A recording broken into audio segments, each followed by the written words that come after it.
Hello everyone, my name is Vikas. MGM युनिव्हर्सिटीचे photography डिपार्टमेंटमध्ये आयोजित करण्यात आलेले 2 दिवसीय व्हर्च्युअल वर्कशॉपमध्ये आपले स्वागत करतो. या व्हर्च्युअल वर्कशॉपचे आज पहिले सेशन जे की घेणार आहेत जागतिक ख्यातीचे सुवर्णपदक विजेते आणि MGM फोटोग्राफी डिपार्टमेंटचे HOD श्री बैजू पाटील सर. चला तर मग थेट त्यांच्याशी संवाद साधूया. थँक्यू विकास. सध्या आपण सर्वजण लॉकडाऊनच्या याच्यामध्ये मास्क घालून सगळेजण आपण वैतागलेलो आहोत, पण नाईलाज आहे. आपल्याला आपली सेफ्टी खूप महत्त्वाची आहे. आणि आज तुमच्यासाठी आपला जो हा वर्कशॉप आहे हा सर्वांसाठी खुला आहे. याच्यामध्ये छंद जोपासणारे आणि ज्यांना व्यवसाय करायचा आहे यांच्यासाठी एक खूप चांगलं आमच्या डिपार्टमेंट फोटोग्राफी डिपार्टमेंट औरंगाबाद यांनी हा एक वर्कशॉप तुमच्यासाठी आपण हा अरेंज केलेला आहे. आणि हे आमचं पूर्ण वर्कशॉप म्हणजे पूर्ण हा आमचा ॲडोटेरियम आहे. हा दरवेळेस इथे वेगवेगळ्या प्रकारचे वर्कशॉप्स होतात. कॅननचे, निकॉनचे, फ्युजीचे, सोनीचे जेवढेही ब्रँड्स आहेत, इंटरनॅशनल नॅशनल ब्रँड्स आहेत, याच्यात पूर्ण आम्ही दरवेळेस इथे वर्कशॉप्स घेतो. आणि ह्या वर्कशॉपचं एकच ध्येय आहे की MGM डिपार्टमेंटमधले जे काही मुलं आमच्याकडून पासआउट झालेले आहेत, अतिशय चांगल्या स्टेजवर आज ते चांगलं काम करत आहेत, असे वेगवेगळ्या फील्डमध्ये फोटोग्राफीचे जेवढेही प्रकार आहेत हे ह्या इन्स्टिट्यूटमध्ये आमच्याकडे शिकवले जातात. आणि नुसतं शिकवले नाही जात, याच्यामध्ये 30% थेरी असते आणि 70% प्रॅक्टिकल. फोटोग्राफीमध्ये प्रॅक्टिकल खूप महत्त्वाचं आहे. तर आजचं जे वर्कशॉप आहे आपण काही हिस्ट्री ऑफ फोटोग्राफी बघू, काही प्रॅक्टिकल्स आपण तुम्हाला एक्सपेरिमेंटमध्ये दाखवू आणि जे जे आपल्याला शक्य आहे ह्या 2 दिवसाच्या सेशनमध्ये आपण जेवढं कवर करता येईल तेवढं कवर करू. पण मी दुसरं असं सांगेल की ऑनलाईन वर्कशॉपमध्ये एक लिमिटेशन्स येतात. प्रत्येक गोष्ट आपण तुम्हाला वर्कशॉपच्या थ्रू आम्ही सांगू नाही शकत. याच्यासाठी तुम्हाला शिकणं, प्रॅक्टिस करणं खूप महत्त्वाचं आहे. आणि हे काही 2020चं नाही आहे. याच्यासाठी तुम्हाला खूप जास्त वेळ द्यायला लागतो, स्पेंड करायला लागतो. आपण आजच्या वर्कशॉपमध्ये तुम्हाला मी थोडीफार माहिती तर नक्कीच देईल आणि त्याच्यात तुमचं फोटोग्राफी जे कन्सेप्ट्स आहे हे क्लिअर होतील. आपलं तुमच्या फोटोग्राफीमध्ये पहिल्यापेक्षा नक्कीच इम्प्रूव्हमेंट होईल असं मला जे काही माझा जो अनुभव आहे 20-25 वर्षाचा. आणि फोटोग्राफीमध्ये मी ह्या इथे मी खूप स्ट्रगल घेतलेला आहे, खूप त्रास सहन केलेला आहे. आणि जेव्हा मला माननीय कदम सरांनी इथे इन्व्हाइट केलं की बैजू सर तुम्ही आमच्या मुलांना एक चांगलं प्रशिक्षण द्यावं, चांगल्या जे होतकरू मुलं आहेत यांना एक चांगला प्लॅटफॉर्म आणि नुसतं प्लॅटफॉर्म नाही पण पूर्ण इन्फ्रास्ट्रक्चर, पूर्ण ॲडव्हान्स टेक्नॉलॉजीचे कॅमेराज आज आमच्याकडे अवेलेबल आहेत. आणि आमच्याकडे लायब्ररी आहे, मोठ्या थिएटर्स आहेत, वर्कशॉप आहे, 3000 स्क्वेअर फूटमध्ये आमचा स्टुडिओ आहे, फोटोशूट जिथे आम्ही सेशन करतो. हा पूर्ण इन्फ्रास्ट्रक्चरमध्ये तुम्हाला इथे बघायला मिळेल, प्रॅक्टिस करायला मिळेल. पण आज हे जे वर्कशॉप आहे हेच आम्ही तुम्हाला आमच्या माध्यमाच्या थ्रू दाखवण्याचा प्रयत्न, कारण प्रत्येकाला आता लॉकडाऊनच्या काळामध्ये येऊन शिकणं शक्य नाही आहे. त्याच्यामुळे आम्ही हे वर्कशॉप अरेंज केलेलं आहे. आणि सध्या आता आपला हा जो आपण वर्कशॉप घेतो आहोत फोटोग्राफीचा इतिहास जोपर्यंत तुम्हाला माहिती नाही होणार तोपर्यंत आपण पुढे फोटोग्राफीकडे जाणं माझ्या मते हे खूप दुर्भाग्य समजलं जाईल. कारण आपल्याला इतिहास फोटोग्राफीचा माहिती असणं फार गरजेचं आहे. तर आज आपण पहिले जे कॅमेराज होते, वेगवेगळे फॉर्मॅटचे कॅमेरे होते, लार्ज फॉर्मॅटचे कॅमेरे होते, निगेटिव्हचे कॅमेरे होते, याच्यावर आपण थोडंसं डिस्कशन करूया. आपण जरा मागच्या इतिहासाकडे जाऊ फोटोग्राफीच्या. आणि समजा आपण इतिहास नाही वाचला तर माझ्या मते ज्यांनी शोध लावलेला आहे त्यांच्यासाठी हा अन्याय होईल. तर फोटोग्राफीचा जो पहिले प्रयत्न केला गेला हा 1826 किंवा 1827 ह्या काळामध्ये प्रयत्न करण्यात आलेला आहे. खरा प्रयत्न जो आहे 1816मध्ये करण्यात आलेला होता. आणि त्याच्यानंतर बरेच एक्सपेरिमेंट केले गेले आणि हळूहळू 1826 आणि 1827मध्ये थोडेसे ते बाहेर आले की काय प्रकार आहे फोटोग्राफी. आणि याचा जो शोध आहे जोसेफ निसेफर निप्सी यांनी हा शोध लावलेला आहे. आणि हे मुळातले फ्रान्सचे असल्यामुळे त्यांनी हा शोध लावला. आणि जसं जसं हे एकाच दिवसात झालेला प्रकार नाही आहे, कारण ज्याला ज्याला जसं वाटवलं, ज्याने ते जे काही एक्सपेरिमेंट केले आणि त्यांच्यानंतर खरा हा फोटोग्राफीचा शोध लागला गेला. आणि आज आपल्याकडे एवढे ॲडव्हान्स कॅमेरा, तर माझ्या मते ही खूप मोठी त्यांच्यासाठी सलामी ठरेल की त्यांनी जो शोध लावला आणि आज आपण एवढ्या फोटोग्राफीच्या क्षेत्रामध्ये एवढे पुढे गेलेलो आहोत. आणि आपल्या छंद म्हणा, आपला व्यवसाय म्हणा, बरेचसे लोक याच्यावर डिपेंड आहेत. आणि याच्यापासून जो तुम्हाला आनंद भेटलेला आहे तो म्हणजे पैशात काउंट नाही होत. असा हा फोटोग्राफीचा आपला एक प्रवास आज आपण सगळ्यांना परत तोंड ओळख करून देणार आहोत. आणि फोटोग्राफी हा एक खूप आनंद देणारा प्रकार आहे. फोटोग्राफीला ही कुठलीही भाषा चालते, जरुरी नाही आहे की मराठीच पाहिजे, इंग्लिश पाहिजे किंवा कुठली दुसरी भाषा पाहिजे. हातात कॅमेरा असला म्हणजे तुम्ही कुठेही कसंही तुमचं फोटोजच्या थ्रू एक्सप्रेस करू शकतात. हा एक खूप मोठा ॲडव्हान्टेज मला वाटतं फोटोग्राफीच्या हिशोबाने आपल्याला मिळालेला आहे. तर चला आपण आता जे जुने कॅमेरे होते त्याबद्दल 1-2 मिनिटाचं पटकन एक फ्लॅशबॅक घेऊया आपण. आणि पहिले कॅमेरे कसे होते आणि आजचे कॅमेरे कसे आहेत हे तुम्हाला मी दाखवतो स्लाईडच्या माध्यमातून. याच्यात अनेक प्रकार आहेत कॅमेऱ्याचे. व्ह्यू फाइंडर कॅमेरा जो पहिले होते, हे जुने कॅमेरे होते सगळे आणि फार वेळ लागायच्या. प्लेट्समध्ये टाकून राहायचे. तुम्ही कुणाला बऱ्याच जुन्या लोकांना आठवत असेल की त्याच्यावर बॉक्स टाईप असे कॅमेरा त्याच्यावर झाकून घ्यायचे स्वतःला आणि 15-15, 20-20 मिनटं फोटो काढायला लागायचे. असे हे मोठे लार्ज फॉर्मॅटचे कॅमेरे होते. हे परत थोडीशी त्याच्यामध्ये सुधारणा करण्यात आली, लाकडी फ्रेम करण्यात आली. बेलीज त्याला जे हे होतं सेटिंग्स, लेन्स मागे पुढे करता यायचे.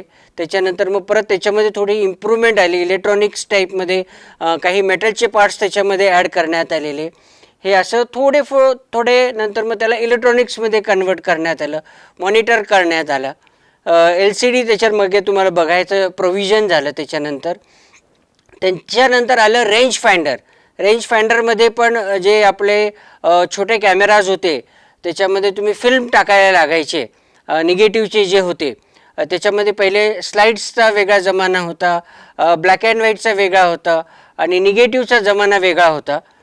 असे वेगवेगळे ब्रँड्स होते वेगवेगळे त्यावेळेसचे पण. कोसिना, लायका, निकॉन, याशिका असे वेगवेगळे अनेक. नंतर आला TSLR. TSLR आल्यानंतर ट्विन लेन्स, त्याच्यामध्ये 2 लेन्स राहायचे. एकामधून फक्त बघायचं आणि एक डायरेक्ट आतमध्ये फिल्ममध्ये जायचं आणि इमेज कॅप्चर व्हायची. त्याच्यामध्ये रोल इफेक्ट्स होते, याशिका होत्या, असे वेगवेगळे त्याच्यामध्ये. त्याच्यानंतर मग परत थोडंसं त्याच्यामध्ये इम्प्रूव्हमेंट करून फायबरमध्ये तयार करण्यात आलं. त्याच्यामध्ये थोडंसं लाईट वेट, कारण थोडंसं मेटल असल्यामुळे थोडंसं जड जायचं फोटो काढायला. तर त्याच्यानंतर आले SLR कॅमेरे आले. त्याच्यानंतर जे थोडंसं अजून त्याच्यामध्ये इलेक्ट्रॉनिक्स मीटरिंग ॲड करण्यात आली. थोडंसं इलेक्ट्रॉनिक्स मोटर त्याच्यामध्ये ॲड केली की फोटो क्लिक पहिले कसं व्हायचे, क्लिक केल्यानंतर हाताने तुम्हाला पुढे रोल ढकलायला लागायचा, पण मोटर आल्यानंतर ते क्लिकनंतर आपोआप तो रोल पुढे जायचा. आणि पहिले फक्त 36 फोटोज निघायचे एका रोलमध्ये आणि रोल संपल्यानंतर मग परत 36 फोटो काढायला तुम्हाला परत दुसरा रोल टाकायला लागायचा. तर असं हे नवीन आणि पूर्ण हे पहिले मॅन्युअल होतं. फोकससुद्धा मॅन्युअल होतं याच्यामध्ये. याच्यानंतर हळूहळू इलेक्ट्रॉनिक्स, जसं मी पहिले म्हटलं तुम्हाला, इम्प्रूव्हमेंट होत गेल्या. ॲपर्चर वगैरे, रिंग्स वगैरे आल्या, फोकसिंग आलं, पण हे कम्प्लिटली पहिले मॅन्युअल होतं. नंतर मग पेंटॅक्स पण एक त्या जमान्यातला खूप फेमस कॅमेरा होता. पेंटॅक्स म्हटलं कारण तो खूप प्रेस्टिजियस मानला जायचा की ज्याच्याकडे पेंटॅक्स K1000 आहे. नंतर मग आला मीडियम फॉर्मॅट.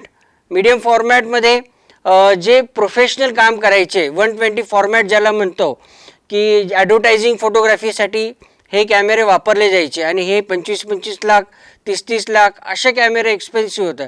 आणि याच्यात फक्त 8 किंवा 12 फोटो निघायचे 120 फॉर्मॅटमध्ये. त्याचे वेगवेगळे बॅक यायचे, वेगवेगळे याचे पण लेन्सेस लिमिटेड यायचे. फार 2 किंवा 3 लेन्सेसच यायचे, कारण लेन्सेस देखील महाग होते. आणि नंतर एक मामिया, याच्यामध्ये हा ब्रँड खूप फेमस होता. हेझल ब्लेडचे ते एक खूप मोठा इतिहास आहे. जेव्हा चंद्रावर जेव्हा गेलेले होते, चंद्रावर पाऊल जेव्हा ठेवलं होतं तेव्हा हेझलब्लॅड कंपनीने कॅमेरा पाठवला होता आणि त्याच्यानंतर ह्या जेव्हा फोटो काढले तेव्हा तो कॅमेरा वर चंद्रावरच ठेवण्यात आला, एक आठवण म्हणून. म्हणजे फोटो काढून त्यांनी रोल परत आणला आणि कॅमेरा तिथेच ठेवला. असा हा एक हेझलब्लेडचा खूप मोठा इतिहास आहे. त्याच्यानंतर मामिया, जसं म्हटलं तुम्हाला, लार्ज 120 फॉर्मॅटमध्ये हे फार प्रोफेशनल लोक वापरायचे पहिले, तर हे ते ब्रँड्स आहेत. नंतर आलं DSLR. DSLR म्हणजे सगळ्यांना आता तुम्हाला माहिती आहे, प्रत्येकाच्या घरात सध्या DSLR डिजिटल टेक्नॉलॉजी जी आलेली आहे त्याच्यामध्ये रोल वापरत नव्हते. त्याच्यानंतर आता डायरेक्ट आपण म्हणजे मेमरी कार्ड वापरतो आहे. त्याच्यामध्ये पण वेगवेगळे प्रकारच असतात. SQD कार्ड आहे, SD कार्ड आहे, CF कार्ड आहे, मायक्रो कार्ड आहे. हे कार्ड टाकून फोटो काढायला आता सुरुवात झालेली आहे. आणि त्याच्यामध्ये वेगवेगळे निकॉन झालं, कॅनन झालं, सोनी झालं, लायका ही एक जगातलं खूप मोठं ब्रँड आहे. याच्यामध्ये फार कमी लोक वापरतात, कारण मोस्ट एक्सपेन्सिव्ह कॅमेरा मानला जातो लायका, कारण यांचे लेन्सेस देखील फार महाग असतात. कारण जसं जसं तुम्ही क्वालिटी लेन्सेस किंवा कॅमेरा वापराल तेवढी त्याची कॉस्ट वाढत जाते. नंतर आता लेटेस्ट जो आलेला आहे हा मिररलेस. आताचा सगळा जो जमाना आहे त्याच्यामध्ये सध्या लिडिंगमध्ये सोनी आहे, निकॉन आहे, फ्युजी आहे, पॅनासोनिक आहे, कॅनन आहे. हे सगळे ब्रँड्स आता सगळं मिररलेस आल्यामुळे, आणि मिररलेसचं फार नवीन एक ॲडव्हान्टेज, नवीन मार्केट आता सध्या आपल्याकडे ट्रेंड सुरू झालेला आहे. आणि हे सगळ्या गोष्टी आज ह्या आमच्या MGM इन्स्टिट्यूटमध्ये तुम्हाला बघायला मिळतात, वापरायला मिळतात. कारण आपण प्रत्येक गोष्ट दरवेळेस आपल्या घरी एवढं घेऊ शकत नाही, आणि 2 दिवसासाठी हे वर्कशॉप घेऊन आम्हाला सांगणं फार कठीण आहे. कारण एवढं मोठं हे विश्व आहे. याच्यामध्ये डिग्री कोर्स आहे आमच्याकडे 3 वर्षाचा, आणि एक डिप्लोमा कोर्स आहे फोटोग्राफीचा. याच्यामध्ये इन डेप्थ तुम्हाला शिकवलं जातं. कारण हे वर्कशॉप जे आहे हे 2 दिवसामध्ये एक तुम्हाला एनर्जी येण्यासाठी आमच्याकडे काय काय गोष्टी अवेलेबल आहे हे तुम्हाला आमचं दाखवण्याचं उद्दिष्ट याच्यामागे हेच आहे. त्याच्यानंतर परत त्याच्यामध्ये वेगवेगळे ॲक्शन्स कॅमेरा येतात. गोप्रो झाला आजकाल नवीन जो ट्रेंड चाललेला आहे, हा पूर्ण वॉटरप्रूफ असतो, फार कॉम्पॅक्ट असतो, फार फास्ट असतो. अशा याच्यामध्ये भरपूर गोष्टी आहेत. त्याच्यामध्ये आपण पोलोराईड जो कॅमेरा आहे इन्स्टंट, की काढल्या लगेच तो तुम्हाला प्रिंट देखील काढून द्यायचा. तो एक जमाना होता, पण आता पोलोराईडकडे पण जास्त कोणी बघत नाही आहे. कारण भरपूर हिस्टॉरिकल प्लेसेसमध्ये हे पोलोराईड वगैरे कॅमेरा इथे, म्हणजे तुम्हाला एखाद्या वेरूळ झालं, अजिंठा झालं, किंवा एखाद्या किल्ल्याच्या ठिकाणी तुम्हाला तिथे पटकन इन्स्टंट एक आठवण पाहिजे असेल तर तो फोटो काढायचा आणि लगेच ती प्रिंट त्याच्यातून बाहेर निघायचे. असा तो एक पोलोराईड म्हणून कॅमेरा होता. तर माझ्या मते आपण आजच्या सेशनमध्ये ह्या क्षेत्रामध्ये जेवढे थोडंसं शॉर्टमध्ये आपण एक इतिहास फोटोग्राफीचा तुम्हाला दाखवण्याचा प्रयत्न केलेला आहे. कारण नुसतं कॅमेऱ्यावर बोलायचं झालं तर एक महिना आपण त्याच्यावर अभ्यास करून बोलू शकतो, पण आता आपल्याकडे तेवढं वेळ नाही आहे आणि फार शॉर्ट पिरियडमध्ये आपल्याला इन डेप्थमध्ये जाता नाही येणार. आणि नक्कीच तुम्हाला शिकायचं असेल तर आमच्या डिपार्टमेंटमध्ये MGM फोटोग्राफी डिपार्टमेंटमध्ये तुम्ही येऊन, जरुरी नाही आहे की तुम्ही फीस भरूनच शिकलं पाहिजे. तुमचे काहीही इन्क्वायरीज असतील तर आम्ही तुमच्यासाठी पूर्णपणे इथे अवेलेबल आहोत. तुम्हाला फोटोग्राफीची कुठलीही माहिती अवेलेबल आम्ही तुम्हाला विनामूल्य, आणि समजा तुम्हाला इन डेप्थ शिकायचं असेल तर त्याच्यासाठी तुम्हाला काही फीस पेड करायला लागेल आणि तुम्ही एक चांगला छायाचित्रकार याच्या माध्यमातून बाहेर निघाल. मी जसं तुम्हाला पहिले म्हटलं की ऑनलाईन फार लिमिटेशन्स येतात शिकायचं. कुठे शिकायचं जायचं म्हटल्यावर खूप फरक पडतो. 1 दिवसाचं आणि 1 वर्षभराचं. आपण जसे आजकाल बघतात सोशल मीडियावर फार वर्कशॉप्स चालू आहेत, पण हे काय एक थोडंसं बेसिक नॉलेज तुम्हाला मिळू शकतं. याच्यासाठी तुम्हाला डीपमध्ये जाण्यासाठी एवढं मोठं इन्फ्रास्ट्रक्चर, पूर्ण लायब्ररीज, प्रॅक्टिकलसाठी स्टुडिओज, आउटडोअर, आणि जेव्हा 4 मित्र सोबत असतात, आपले गुरु सोबत असतात, आणि तिथे जेव्हा तुम्ही प्रॅक्टिकल करतात, जेव्हा एक्सपेरिमेंट करतात, तेव्हा काहीतरी वेगळं तयार होतं. याच्यासाठी तुम्हाला शिक्षण घेणं ह्या क्षेत्रातलं फार गरजेचं आहे. आणि ह्याच माध्यमातून मी तुम्हाला दरवेळेस हेच सांगत आहो की जसं तुम्हाला मी म्हटलं की आमच्याकडे जे वेगवेगळ्या लायब्ररीज आहेत, 5 ते 10 लाख रुपयाचे पुस्तकं तुम्हाला त्या लायब्ररीमध्ये बघायला मिळेल. स्टुडिओ 3000 स्क्वेअर फूटमधला आमचा स्टुडिओ, 30 ते 35 लाखाचे लाइटिंग्स, 50 ते 60 लाखाचे कॅमेरेज, 10 mm 8 mm पासून तर 800 mm लेन्सेस तुम्हाला वापरायला मिळतील, बघायला मिळतील. असा हा पूर्ण इन्फ्रास्ट्रक्चर, कारण प्रत्येकाला एवढी इन्व्हेस्टमेंट करणं शक्य नाही होत आणि शिक्षणाच्या माध्यमातूनच आपल्याला हे सगळ्या गोष्टी अवेलेबल करून होतात, प्रॅक्टिस करायला मिळते. आणि जेव्हा तुम्ही प्रॅक्टिस कराल, अनुभवाल, त्याच्यानंतरच तुम्ही तुमचे काय आपल्याला आयुष्यात फोटोग्राफीमध्ये कुठल्या क्षेत्रात जायचं आहे, वाईल्ड लाईफ फोटोग्राफीमध्ये जायचं आहे, स्टुडिओ फोटोग्राफीमध्ये जायचं आहे, वेडिंग फोटोग्राफीमध्ये जायचं आहे, प्री वेडिंग फोटोग्राफीमध्ये जायचे आहे, असे जेवढेही फोटोग्राफीचे प्रकार, कॅमेऱ्यातून आपण काय काय काढू शकतो, असे अनेक गोष्टी तुम्हाला ह्या MGM फोटोग्राफी डिपार्टमेंटचे आमचे जे क्वालिफाईड टीचर्स आहेत, भारतातले टॉपमोस्ट मेंटर्स आहेत, राजेशजी बेदी सर आहेत, नयन खानोलकर आहेत, विवेक रानडे सर आहेत, आणि नंतर आमच्याकडे फॅकल्टी लोकलचे खेकाळे सर आहेत, विजय सर आहेत. असे अनेक दिग्गज भारतातले जे स्पेशलिस्ट लोक आहेत ज्या त्या क्षेत्रातले, ते तुम्हाला दरवेळेस ट्रेनिंग दिले जातात, दरवेळेस वर्कशॉप घेतले जातात. आणि ह्यामधून तुम्ही जे प्रॅक्टिस करण्यासाठी आम्ही तुम्हाला स्टुडिओ अवेलेबल करून देतो, हे जी गोष्टी आहेत हे ह्या इन्स्टिट्यूटमध्येच शक्य आहे.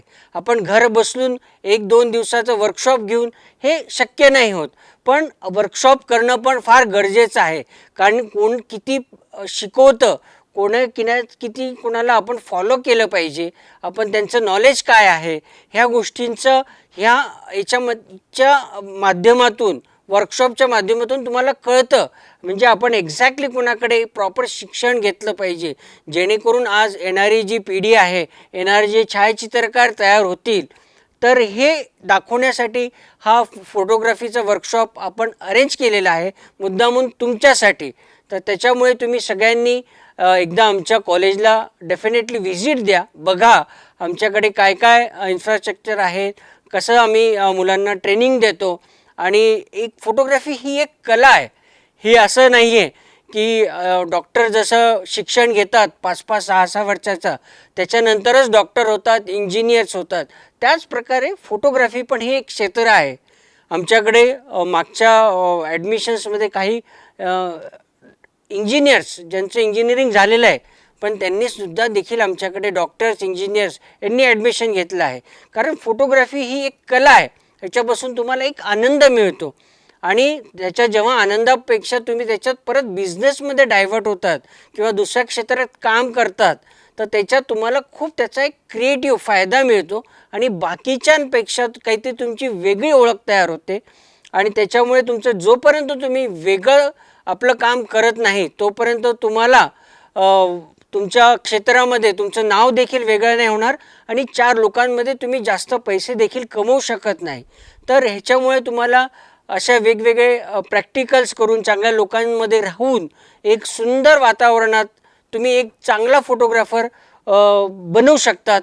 आणि तुम्ही नक्कीच आमच्या इन्स्टिट्यूटमधून एक उभरता कलाकार आम्ही काढण्याचा प्रयत्न करू.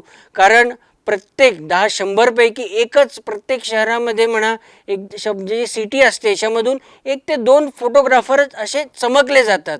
तर आमचं त्याच्यामागे हेच एक उद्दिष्ट आहे की एक चांगला फोटोग्राफर प्रत्येक शहरात एक आमचा MGMचा विद्यार्थी राहावा.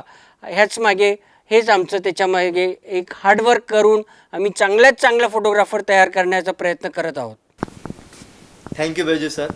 आतापर्यंत आपण पाहिलं की बैजू सरांनी खूप कमी वेळामध्ये महत्त्वाची माहिती दिली आणि विशेष म्हणजे कॅमेऱ्याचा इतिहास सांगितला. आता आपण जाऊया दुसऱ्या सत्रामध्ये.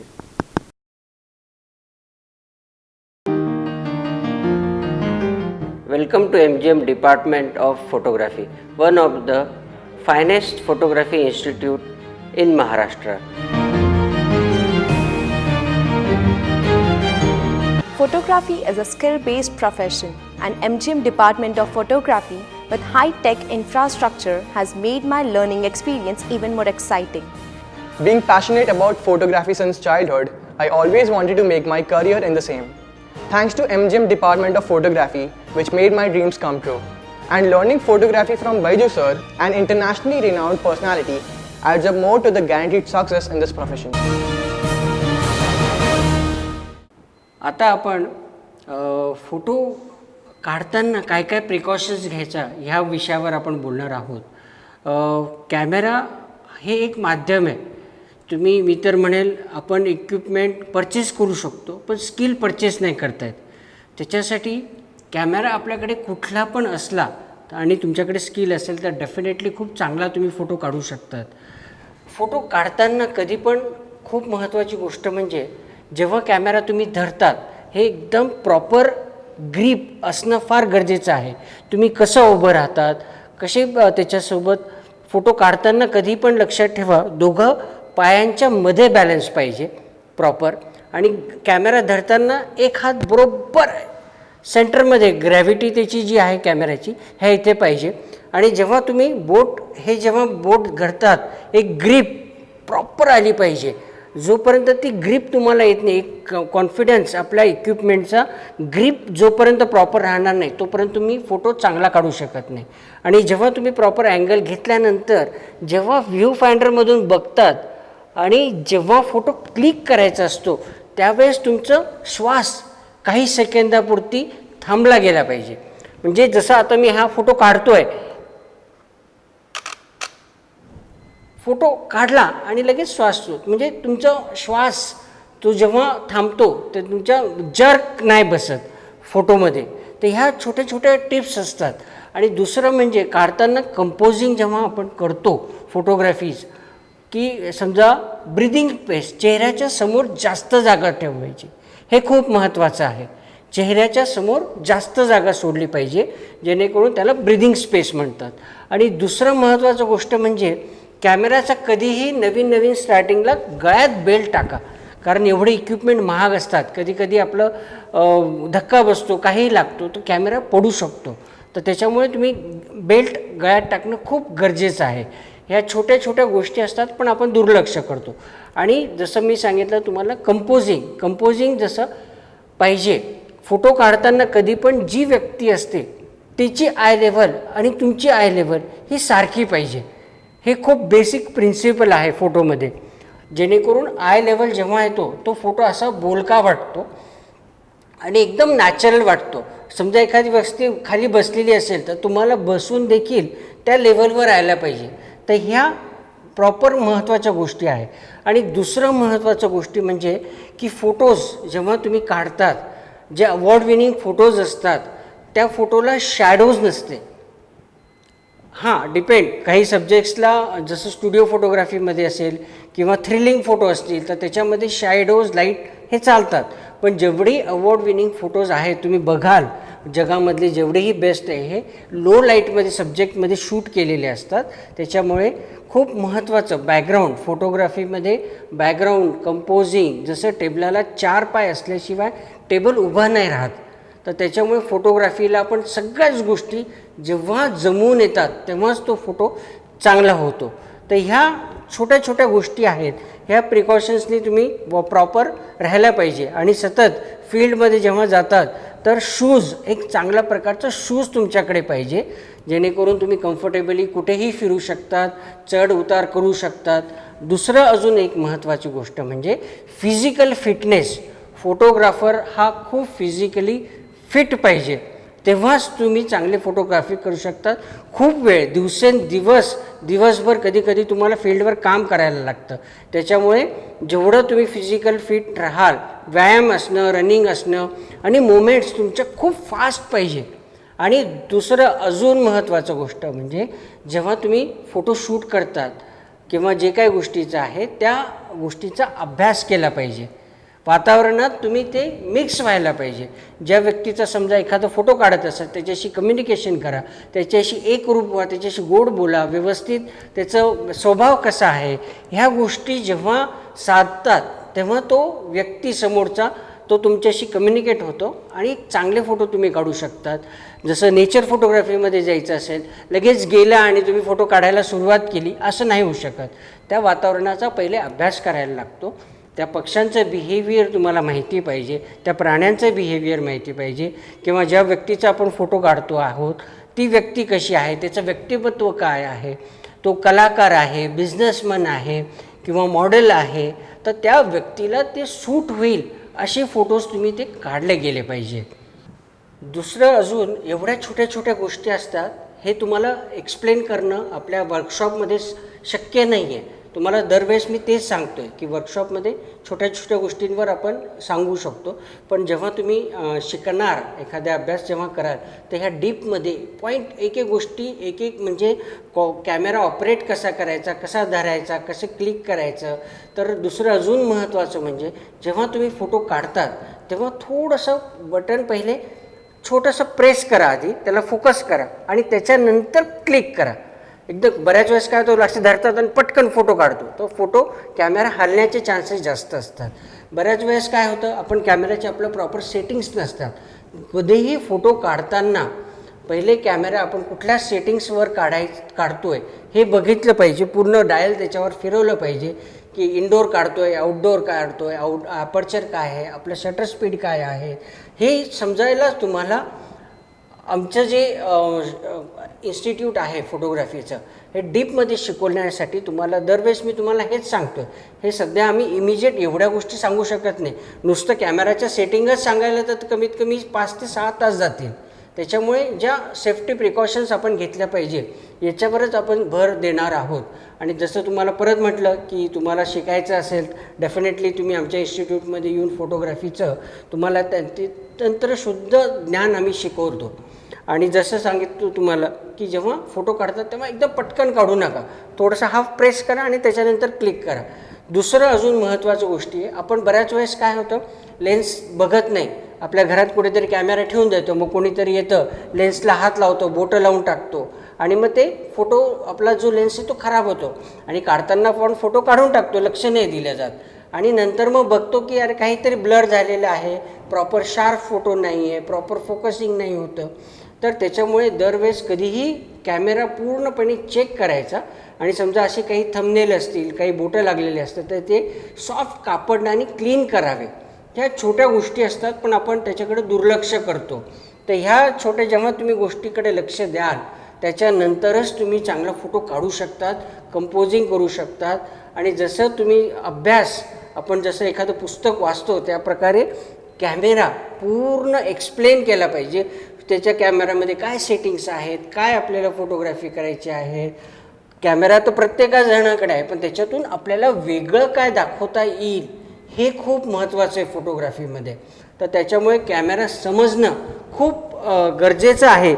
आणि जसं म्हणाल की याच्यामध्ये काही व्हर्टिकल जेव्हा जे हाय एंड कॅमेरा असतात, जसं आपण हे फोटो बरेच जण असा कॅमेरा धरतात, हे फार चुकीचं आहे. त्याच्यासाठी तुम्हाला प्रॉपर हँडलिंग करणं, प्रॉपर ग्रीप धरणं खूप, जसं तुम्हाला दरवेळेस मी हेच सांगेल की प्रॉपर ग्रीप असणं खूप जरुरी आहे. जे हाय एंड कॅमेरा आहे त्याला व्हर्टिकल देखील काढता येतात. दरवेळेस तुम्हाला असा हात वाकडा करून काढायची गरज नाही पडत. त्याच्यामुळे तुम्हाला जे हाय एंड कॅमेरा आहे त्यासाठी व्हर्टिकल सुविधा दिलेली असते आणि उभा तुम्ही पटकन फोटो काढू शकतात. ह्या गोष्टी ज्या आहेत कॅमेऱ्याच्या सेटिंग्स, व्हाईट बॅलन्स, याच्यावर डेफिनेटली आपण पुढच्या सेक्शनमध्ये बोलणारच आहोत की कॅमेऱ्याच्या सेटिंग्स कशा पाहिजे. याच्यावर आपण पुढचं सेशनवर आपण डेफिनेटली त्याच्यावर पडदा टाकू आणि त्याच्यातून तुमच्या ज्या काही परत अजून काही त्याच्यामध्ये आपल्याला इम्प्रूव्हमेंट करता येत असेल आणि पहिले तुम्ही जे कॅमेरे घेतलेले आहेत तुमच्या सेटिंग्स आणि मी सांगितल्यानंतरच्या ज्या सेटिंग आहेत, पहिले एक फोटो काढून बघा आणि नंतर मी सांगितल्यानंतर त्या कॅमेऱ्यावरून परत फोटो काढा. डेफिनेटली तुम्हाला त्या फोटोमध्ये फरक वाटेल. हाच महत्त्वाचा पार्ट आहे ह्या वर्कशॉपमध्ये तुम्हाला शिकवण्याचा. पहिले आपण कॅमेरा कसा पकडायचा, कसं फोटो क्लिक करायचा, त्याचे अँगल्स सांगितले. आता आपण फोटोग्राफीचे जे गोल्डन आवर्स आहेत की फोटो कुठल्या वेळेस काढला पाहिजे हे खूप महत्त्वाचं आहे. लाईट कंडिशन, वेगवेगळे वेदर्स असतात आपल्याकडे. पावसाळा झाला, हिवाळा झाला किंवा उन्हाळा झाला. पावसाळ्याच्या दिवसात खूप आपल्याला वेळ भरपूर मिळतो, कारण एक सॉफ्ट लाईट आपल्याला भेटतो. तर दिवसभर तुम्ही काढू शकतात सॉफ्ट लाईटमध्ये. पण स्पेशली उन्हाळ्यात आपण सकाळचा जो आवर्स आहे, सकाळचं जो बेस्ट टायमिंग समजलं जातं, हे सकाळी 5:30 वाजेपासून तर 8 वाजेपर्यंत हा गोल्डन आवर्स आहे. ह्या वेळेस फोटो तुम्ही चांगले काढता येतात आणि हे फोटो चांगले दिसतात. आणि संध्याकाळच्या वेळेस 4 वाजेपासून तर 6-6:30 वाजेपर्यंत तुम्ही फोटो चांगले काढू शकतात. हे बेस्ट टायमिंग्स म्हटले जातात आणि याच्यामध्ये तुम्ही हे फोटो चांगले काढतात. बऱ्याच वेळेस आता काही स्पेशलिस्ट जे प्रोफेशनल फोटोग्राफर्स आहेत, हे सनलाईट गेल्यानंतर सुद्धा काम करतात. कारण तुम्हाला समजा तुमच्या कॅमेऱ्याची कॅपॅसिटी चांगली असेल, लो लाईटमध्येच कॅमेरा वापरायचा असेल, तुम्हाला हाय एंड कॅमेरा असेल किंवा लेन्सेस, फास्ट लेन्सेस काय म्हणतात, स्लो लेन्सेस कशाला म्हणतात, हे सगळं खूप अजून इन डेप्थमध्ये जाण्यासाठी तुम्हाला याच्यासाठी अभ्यास करणं खूप गरजेचं आहे. आणि जसं सांगितलं गोल्डन आवर्स हे टायमिंग बेस्ट मानले जातात, त्याच्यामुळे हे फोटो चांगले दिसतात. स्पेशली बरं तुम्ही बघा, तुम्ही हिंदी पिक्चर बघतात, इंग्लिश पिक्चर बघतात की रोमॅन्टिक पिक्चर्स हे सॉफ्ट लाईटमध्ये शूट केलेले असतात आणि त्याच्यामुळे ते छान वाटतात. एखादं हॉरर पिक्चर तुम्ही बघितला तर बघा, वन साईड कट लाईट असतो, ते कट लाईट दिल्यामुळे तो पिक्चर हॉरर वाटतो, हार्ड वाटतो. सेम टेक्निक फोटोग्राफीमध्ये आहे की तुम्ही त्या फोटो कसा प्रेझेंट करता आहे, तो सब्जेक्ट काय आहे, त्याच्यामुळे तुम्हाला तो फोटो जास्त अपील होतो आणि तो जास्त हायलाईट होतो आणि त्याच्यामुळे तो फोटो लोकांना आवडतो. आणि फोटोग्राफीमध्ये तुम्हाला आवडण्यापेक्षा दुसऱ्याला आवडणं खूप महत्त्वाचं आहे. आपण आपला फोटो चांगला नाही म्हणू शकत, त्याच्यासाठी तुम्हाला फोटोग्राफीचं दरवेळेस एक्सपिरियन्स आणि फोटोग्राफीमध्ये एक्साइटमेंट संपली पाहिजे. आपण जातो लगेच पटपट पटपट फोटो काढतो, पण त्यावेळेस फोटो चांगला नाही मिळत. जोपर्यंत तुम्हाला एक 5 वर्षाचा 10 वर्षाचा जोपर्यंत अनुभव येत नाही, तोपर्यंत मॅच्युरिटी तुम्हाला आली पाहिजे. आणि जी परफेक्ट मोमेंट आहे, जे काय फोटो आपण काढतो आहोत, त्याच्याकडे शांतपणे बघून की कसा फोटो हा चांगला काढता येईल, याच्यासाठी तुम्हाला अनुभव घेणं गरजेचं आहे. चांगले टीचर्सची गाईडलाईन तुमच्यासाठी असणं गरजेचं आहे. चांगले विद्यार्थी तुमच्यासोबत जेव्हा तुम्ही हे कॅम्पसमध्ये फिरतात, एकमेकांशी शेअर करतात, तर ह्या गोष्टी सगळ्या तुम्हाला अनुभवातूनच येणं शक्य आहे. 1-2 दिवसाच्या वर्कशॉपमध्ये हे सांगणं पण फार कठीण आहे, पण मी सांगण्याचा प्रयत्न करतो आहे की जेवढं तुम्हाला माझ्याकडून एक्सप्लेन करता येईल, माझा जो अनुभव आहे हा तुमच्यासोबत डेफिनेटली एक चांगले गाईडलाईन तुम्हाला याच्या माध्यमातून मी तुम्हाला सांगण्याचा प्रयत्न करत आहे. Thank you Byju's sir. आता आपण लाईट्स, कॅमेरा हँडलिंग याबद्दल माहिती ऐकली. आता आपण पुढच्या सेशनमध्ये छोट्या छोट्या प्रिकॉशन्स आणि कॅमेरा सेटिंग याबद्दल माहिती घेऊया.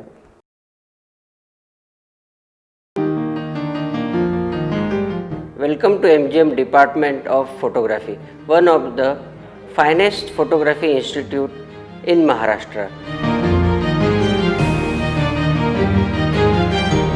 Photography is a skill-based profession, and MGM Department of Photography with high-tech infrastructure has made my learning experience even more exciting. Being passionate about photography since childhood, I always wanted to make my career in the same. Thanks to MGM Department of Photography, which made my dreams come true. And learning photography from Baiju sir, an internationally renowned personality, adds up more to the guaranteed success in this profession.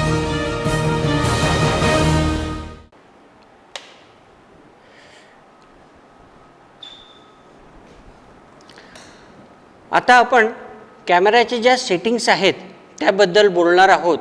तसे 2 प्रकारचे, एक semi professional camera आणि एक professional camera, ह्याच्या दोघंही settings कॅमेऱ्याचे जे असतात ह्या वेगवेगळे असतात. आपण थोडेसे बेसिक जे कॅमेराज आहेत त्याबद्दल बोलणार आहोत. त्याची एक लिमिटेशन आहे, हे थोडेसे स्लो असतात कॅमेरे बेसिक, आणि जे प्रोफेशनल असतात हे थोडेसे हाय एंड असतात, लो लाईटमध्ये खूप चांगलं काम करतात, शार्पनेस त्याची खूप जास्त असते. डेफिनेटली कॉस्टमध्ये खूप फरक आहे. हा 30,000चा आहे तर हा 4 लाखाचा आहे, 5 लाखाचे आहे, असे वेगवेगळे असतात. तर आपण आज बेसिक कॅमेऱ्याचे ज्या सेटिंग्स असतात, याच्यासमोर एक डायल असतं कॅमेऱ्याच्या वर, तुम्हाला प्रत्येकाकडे काहीतरी एखाद्याकडे कॅमेरा असेलच, तर त्या हिशोबाने किंवा ज्यांना कॅमेरा घ्यायचा असेल तर त्यांनी अपडेट मॉडेल घ्या, जेवढे अपडेट मॉडेल राहील जेणेकरून पुढचे 5 वर्ष 10 वर्ष तुम्हाला ते वापरता येईल. तर शक्यतो जेव्हाही कॅमेरा घ्याल तेव्हा अपडेट कॅमेराज घ्या. आणि आपल्याकडे जे प्रोफेशनल ज्यांच्याकडे कॅमेराज आहेत ऑलरेडी, तर बऱ्याचशा नवीन आपल्याकडचे जे नवीन जॉईन झालेले आहेत मुलं, तर आणि बऱ्याच वेळेस आपल्याला कुठला मोड कशावर वापरायचं हे माहीत नसतं. तर त्याच्यामुळे आपण आज थोडंसं बेसिकली जे आपल्याला आज म्हणजे तुमच्या रुटीनमध्ये जसं काम करता येईल, कुठल्या मोडचं काय काम असतं हे आपण एक्सप्लेन करतो तुम्हाला मी, जेणेकरून तुम्हाला फोटोग्राफीमध्ये एक नवीन आयडियाज असतील तुमच्याप्रमाणे तर ते काढता येतील, नवीन क्रिएटिव्ह इमेज तुम्हाला काढता येतील आणि काहीतरी नवीन तुम्हाला परत शिकायला मिळेल.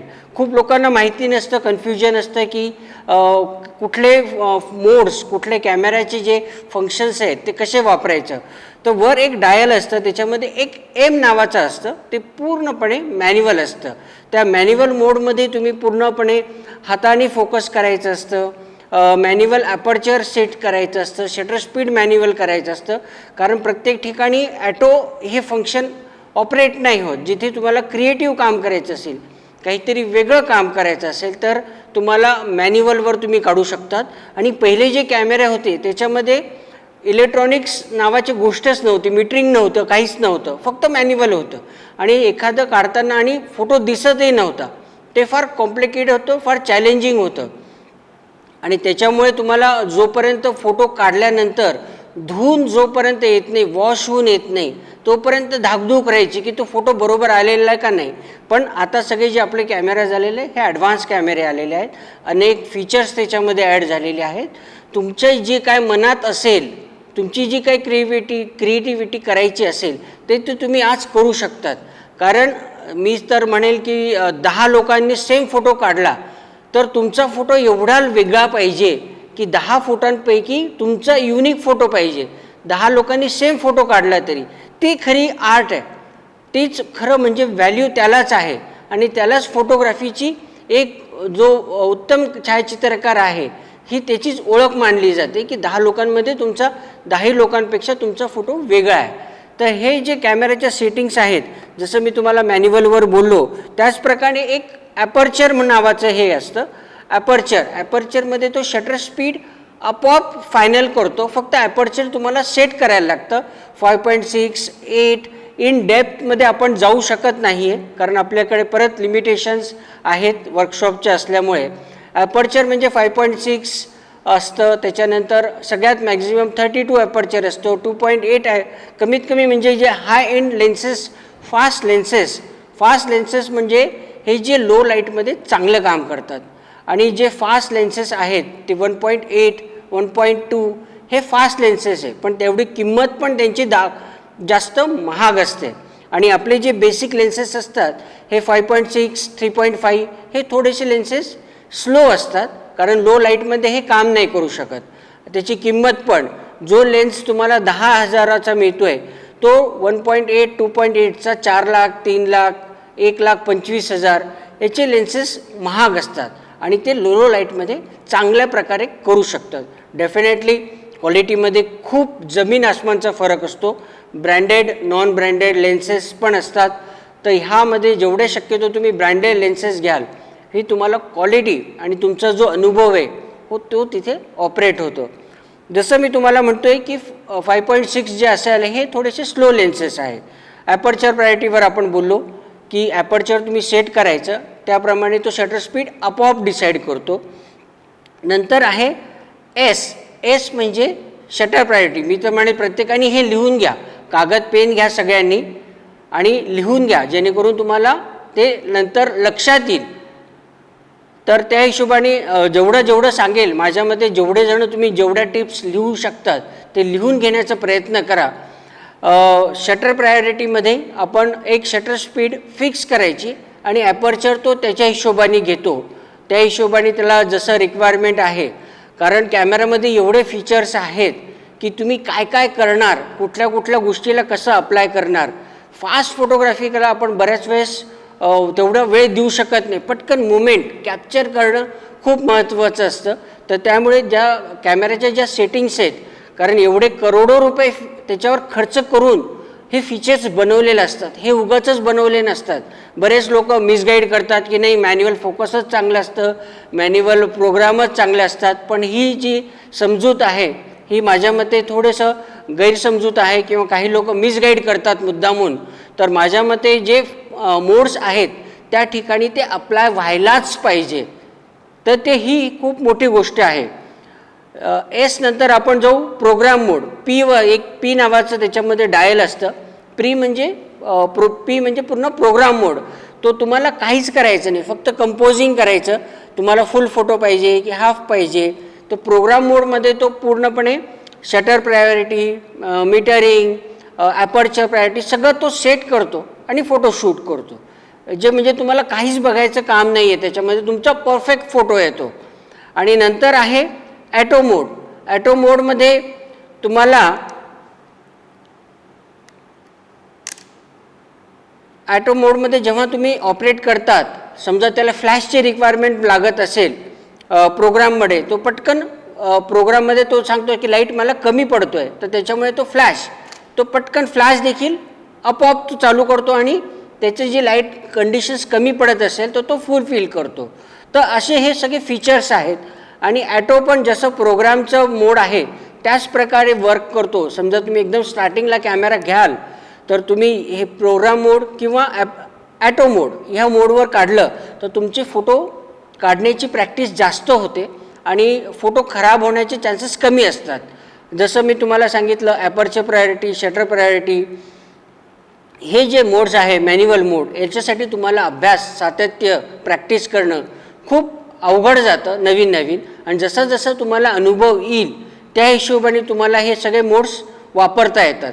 आता नंतर जाऊया आपण हे जे बेसिक तुम्हाला मोड मी सांगितले त्याच्यानंतर जे हा एंड कॅमेरा असतात याच्यामध्ये दुसरं शटर, सिंगल शटर म्हणजे एकदा क्लिक केलं आपण की तो एकदाच क्लिक होतो आणि थांबतो. दुसरा फोटो काढायचा असेल तर परत दुसरा फोटो काढायला लागतो. तर नंतर समजा तुम्हाला कंटिन्युअस फ्रेम पाहिजे असतील, फास्ट, की मला एखादी ॲक्शन फोटोग्राफी करायची असेल, एखाद्या पक्ष्याची, उडणारे प्राण्यांची किंवा एखादं व्यक्ती जातो आहे तो फास्ट, मोटरसायकलचं मोशन काही फोटोज असतील तर तुम्हाला पटपट फोटो काढायचा असेल ते एक ठिकाणी स्टेबल ठेवायचा, हे कंटिन्यू फोटो तो काढत राहतो. तुम्ही कॅमेरा जसा जसा फिरवाल तुम्हाला जसे जसे फ्रेम पाहिजे त्या हिशोबाने तो फास्ट काढत राहतो.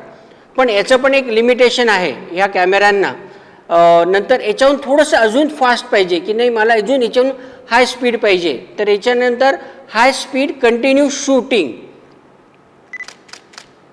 थोडंसं फास्ट. हे बघा तुम्हाला शटर आवाज येत असेल तो फास्ट कंटिन्यू काढतो. पण याचं जसं म्हटलं तुम्हाला याचं पण एक लिमिटेशन आहे की एका सेकंदाला 2 फ्रेम 3 फ्रेमच तो काढतो, कारण याची कॅपॅसिटी आहे. जसं तुम्हाला सांगितलं मी की 25,000 30,000 कॅमेरा आणि 4 लाखाचा कॅमेरा याच्यामध्ये फरक आहे, क्वालिटीमध्ये फरक आहे. हाच बेसिकली फरक असतो शटर स्पीड.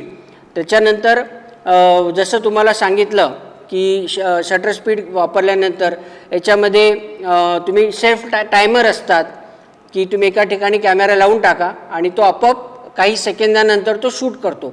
असे हे बेसिक तुम्हाला कॅमेरामध्ये सेटिंग्स असतात. ते तुम्ही जसं जसं प्रॅक्टिस कराल, बघाल एकमेकांची.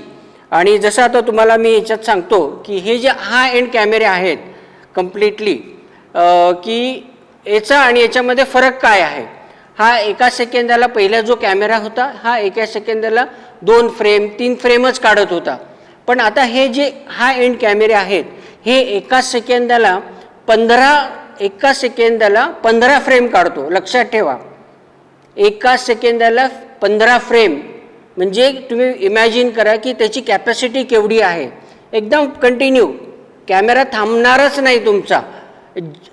म्हणजे याच्यामध्ये परत याचे कार्ड देखील, स्लॉट्स देखील वेगवेगळे असतात. स्लॉटबद्दल कॅमेराबद्दल नुसतं आपण एक बोलू तर याच्यात एक दिवस जाईल. परत मी तुम्हाला दरवेळेस हेच सांगतो की आपल्याला इन डेप्थमध्ये सांगता नाही येणार. आजचं जे वर्कशॉप आहे हे पूर्णपणे आपल्याला जेवढं रँडम जेवढं इन्फॉर्मेशन शॉर्ट पिरियडमध्ये जास्त सांगता येईल, कारण कार्ड्सचे पण वेगवेगळे प्रकार असतात.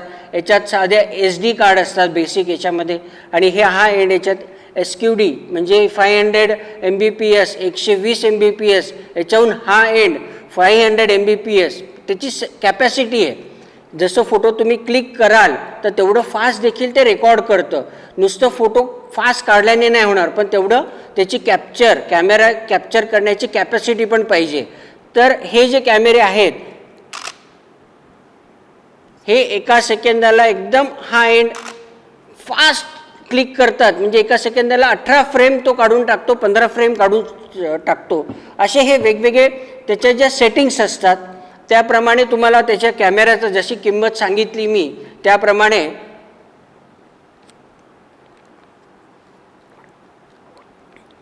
जसं तुम्हाला आता शटर स्पीडबद्दल बोललो त्याचप्रमाणे फोकसिंगमध्ये याच्यामध्ये एक मोड असतात, मॅन्युअल फोकस, कंटिन्यू फोकस आणि सिंगल फोकस. याच्यामध्ये पण परत तुम्हाला डीपमध्ये आपल्याला बोलता नाही येणार कारण लिमिटेशन्स आहेत. सिंगल फोकसमध्ये तुम्ही एका व्यक्तीवर फोकस करायचा आणि बटन हाफ प्रेस करायचं आणि मग फोटो क्लिक करायचा, तो सिंगल फोकस आहे. आणि जेव्हा वेळेस तुम्ही दुसरी फ्रेम काढत असाल, दुसऱ्या व्यक्तीचे किंवा दुसऱ्या सब्जेक्टचे फोटो काढत असाल तर परत कॅमेरा तिथे क्लिक करायचा, फोकस करायचा आणि फोटो काढायचा, म्हणजे हे सिंगल फोकस झालं. कंटिन्यू फोकस म्हणजे एखादी व्यक्ती मुवमेंट होते, चालते कुठेतरी आणि त्याच्यावर तुम्हाला फोकस पाहिजे तर हे बोट कंटिन्यू हाफ प्रेस करून ठेवायचं फोकस, आणि जसा जसा कॅमेरा फोकस करत राहाल, कॅमेरा फिरवत राहाल तर तो फोकस ॲटोमॅटिकली त्याला तो ट्रॅक करतो आणि फोटो कंटिन्युअसली समजा मागे येत असेल, पुढे जात असेल, मागे पुढे कुठलेही मोमेंट्स होत असेल तर कॅमेरा हा कंटिन्यूस फोकस करतो आणि फोटो क्लिक करत राहतो. सिंगल फोकसमध्ये हे होत नाही. त्याच्यानंतर आहे SD म्हणजे कंटिन्यू फ्रेम्स असतात याच्यामध्ये, म्हणजे ॲटोमॅटिक 3D ट्रॅकिंग.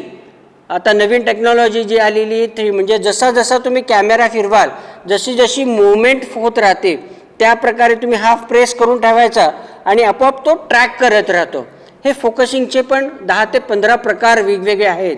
कॅमेऱ्याच्या सेटिंग्स आतमध्ये तुम्ही गेल्यानंतर म्हणजे तुम्हाला डिटेल कॅमेऱ्याच्या मोड्समध्ये गेल्यानंतर सिंगल फोकस करून, नंतर कंटिन्यू फोकस करून, किंवा जसं मी 3D ट्रॅकिंग म्हटलं आहे, असे वेगवेगळे मोड्स तुम्हाला कॅमेऱ्यामध्ये बघता येतील. म्हणजे जसं तुमची प्रॅक्टिस होईल त्या हिशोबाने तुम्ही हे अप्लाय करू शकतात.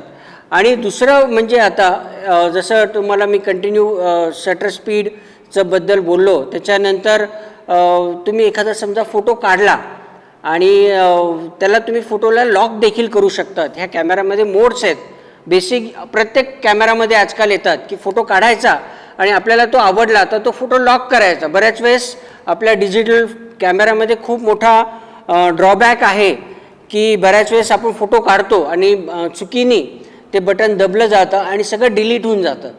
बऱ्याच वेळेस कार्ड्स करप्ट होतात, तो पण एक खूप धोकादायक म्हणजे आपण जसं म्हणू की निगेटिव्ह आणि डिजिटलचा फायदा देखील आहे आणि ड्रॉबॅक पण आहे. सेफ्टीच्या हिशोबाने थोडंसं डिजिटल कधी आपण फोटो काढतो आणि कार्ड फॉर्मॅट होऊन जातं किंवा कॅप्चरच होत नाही, हा मेजर काही वेळेस प्रॉब्लेम येतो. तर फार शक्यतो सगळ्यांनी लक्ष ठेवायचं की चांगल्या ज्या मोमेंट्स आहेत ते पटकन कुठेतरी एका डिव्हाइसमध्ये रेकॉर्ड करून ठेवायचे. 1 ते 2 ठिकाणी ठेवलं पाहिजे स्पेअरमध्ये, जेणेकरून आपलं जे चांगले फोटो काढलेले असतात हे वाया जात नाहीत. आणि जसं तुम्हाला म्हटलं की मी फोटो लॉक करायचा, जो फोटो आपल्याला आवडतो तो पटकन लॉक करायचा. आणि समजा तुमचं कार्डचं स्टोरेज रिकामं म्हणजे भरून गेलेलं असेल तर मग अशा वेळेस जे लॉक केलेले असतात फोटो ते फक्त सेव्ह राहतात आणि ऑल डिलीट करायचे, म्हणजे जे फोटो तुम्हाला नको आहे ते सगळे डिलीट होऊन जातात आणि लगेच परत तुम्हाला त्याच कार्डमध्ये स्पेस तयार होते आणि परत तुम्ही ते कंटिन्यू फोटो काढू शकतात. असे अनेक फीचर्स म्हणजे तुम्ही इमॅजिन नाही करू शकत, असे अतिशय सुंदर फीचर्स आपल्या कॅमेऱ्यामध्ये आहेत. आपण ह्याबद्दल जास्त अजून आपल्याला डीपमध्ये बोलता नाही येणार, सांगता नाही येणार, एक्सप्लेन करता नाही येणार.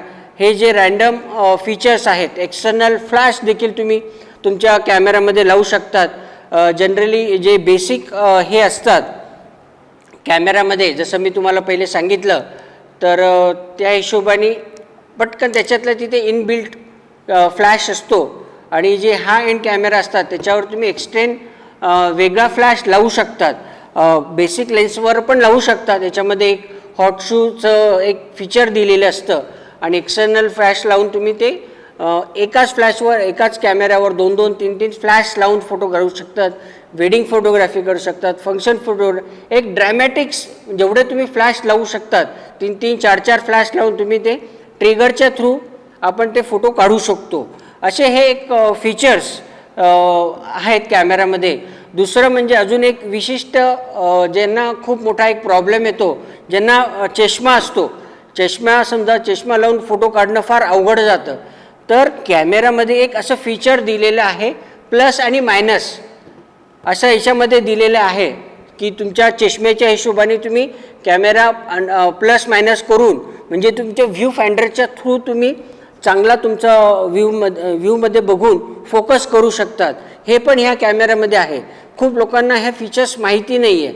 फोकसिंग वेगवेगळ्या करायचं असेल फ्रेममध्ये तर लेफ्ट साईडला करायचं असेल, अप करायचं असेल, डाऊन करायचं असेल किंवा चारही कॅमेऱ्याच्या ज्या फोकसिंग पॉईंट्स असतात हे डायलच्या थ्रू देखील तुम्ही कॅमेऱ्याच्या थ्रू करू शकतात. आणि हे सातत्याने तुम्ही प्रॅक्टिस करून आपले जे फ्रेंड सर्कल आहेत किंवा ज्या ठिकाणी आपण शिकतोय इथे प्रॅक्टिस गेल्याशिवाय कॅमेरा शिकणं फार डिफिकल्ट आहे. याचं एक्सप्लेन करायला समजा मी नुसतं तुम्हाला कॅमेरा तर पूर्ण 2 ते 3 महिने जातील कॅमेऱ्याच्या सेटिंग्स शिकण्यासाठी. आणि मी तर सध्या तुम्हाला 2-3 महिने काय माझं आयुष्य गेलेलं आहे.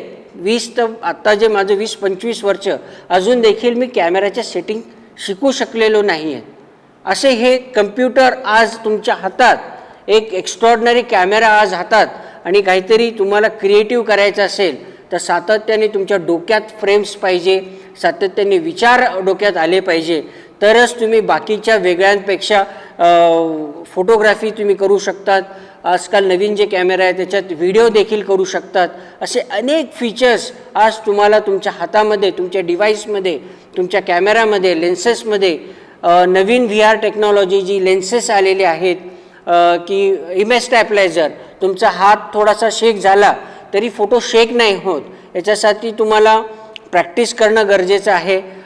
एका ठिकाणी बसून मी जसं पहिलेही म्हटलं की जसं आपण एखाद्या बाहेर गावाला जाऊन काम करतो 10 दिवस 15 दिवस जाऊन जेव्हा कॉन्सन्ट्रेट काम करू शकतो तेव्हाच ते काम चांगलं होतं.